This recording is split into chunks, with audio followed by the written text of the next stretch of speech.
Tinapay mula sa langit. A daily morning devotion with CRC family.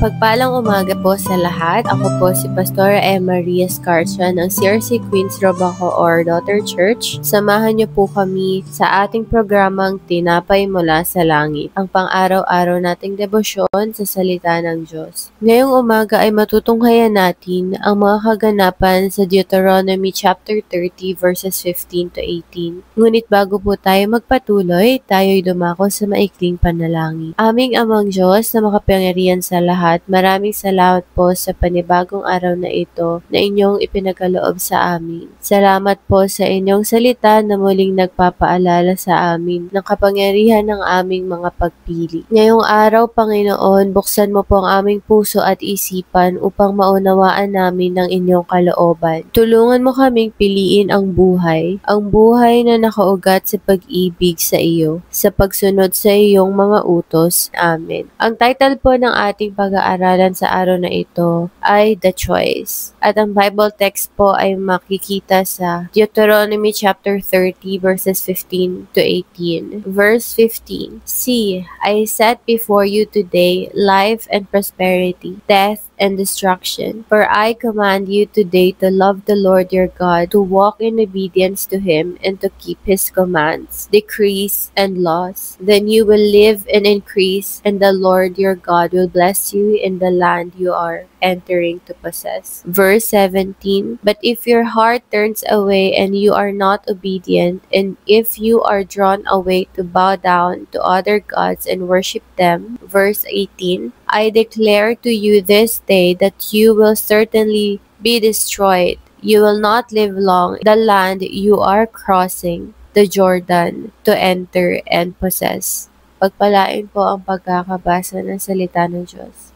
So, naranasan nyo na po ba na tumayo sa isang daan o crossroad, physical man o espiritual, at kailangan nyong pumili ng daang tatahakin? Ganyan ang sitwasyon ng Israel sa ating binasang talata. Si Moises, alam niyang malapit na siyang pumanaw at sa huling pagkakataon ay nananawagan siya sa kanyang bayan na piliin ninyo ang buhay. So from this passage, I have here 3 bullets. So the first one is, God gives us the freedom to choose. From the passage, it says there, See, I set before you today life and prosperity, death and destruction. Hindi tayo pinipilit ng Diyos. Tayo'y binigyan niya ng malayang pagpapasya. Ipinapakita niya ang 200. Isa patungo sa buhay at isa sa kapahamakan. Iyan ay malinaw at yan ay totoo. Ang sinasabi naman ng mundo ay bahala ka na, pare-pareho lang yan. Pero ang Diyos ay nagsasabi, ang iyong mga pagpili ay may kahihinatnan. So God doesn't coerce us into a relationship. He gives us agency and He lays the consequences before us clearly. This is not a game. These are life and death matters. Not only physically but spiritually. The world wants to tell us that all choices are equal. The truth is relative and the consequences don't really matter. But God says otherwise. He says, here are the 2 roads. One leads to life, the other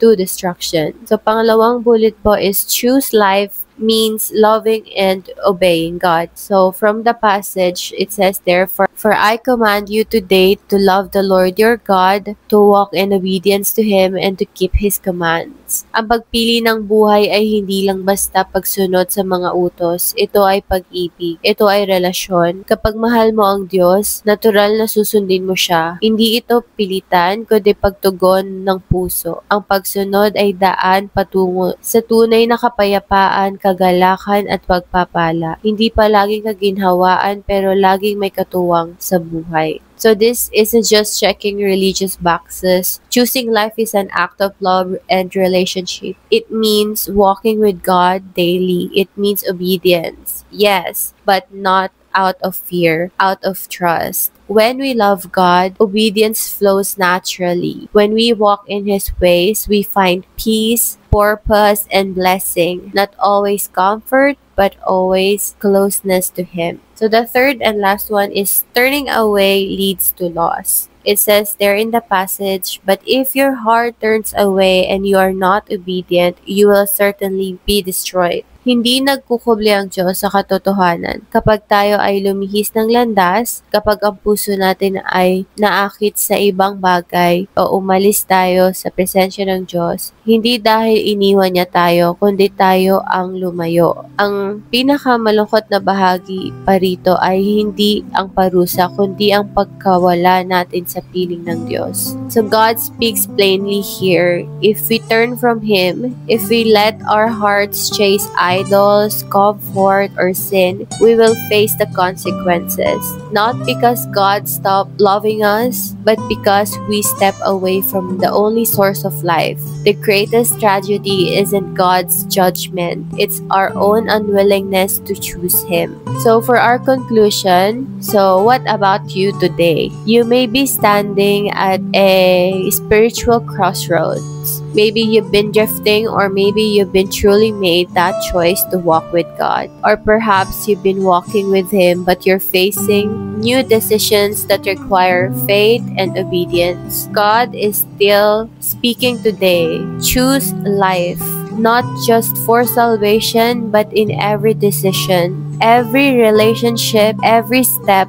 Choose to love Him, choose to obey, choose to walk in His way, because the God who sets the choice before you is also the God who walks with you every step of the way. Amen? So, samahan niyo po ako sa ating closing prayer. Panginoon naming Diyos, kami po ay taos-puso nagpapasalamat sa iyong presensya sa aming kalagitnaan ngayong araw. Salamat po sa iyong salita na nagbigay liwanag at paalala sa amin na araw-araw ay inilalagay mo kami sa harap ng isang mahalagang pagpili, ang pumili ng buhay o kamatayan, pagpapala o kapahamakan. Panginoon, nais po naming piliin ka. Nais naming piliin ang buhay na kasama ka, ang pagsunod sa iyo at ang pamumuhay na may layunin at pag-asa. Itanim mo po ang iyong salita sa aming puso upang ito'y maging gabay sa aming mga desisyon sa bawat araw. Sa lahat ng aming gagawin sa araw na ito, sa linggong ito,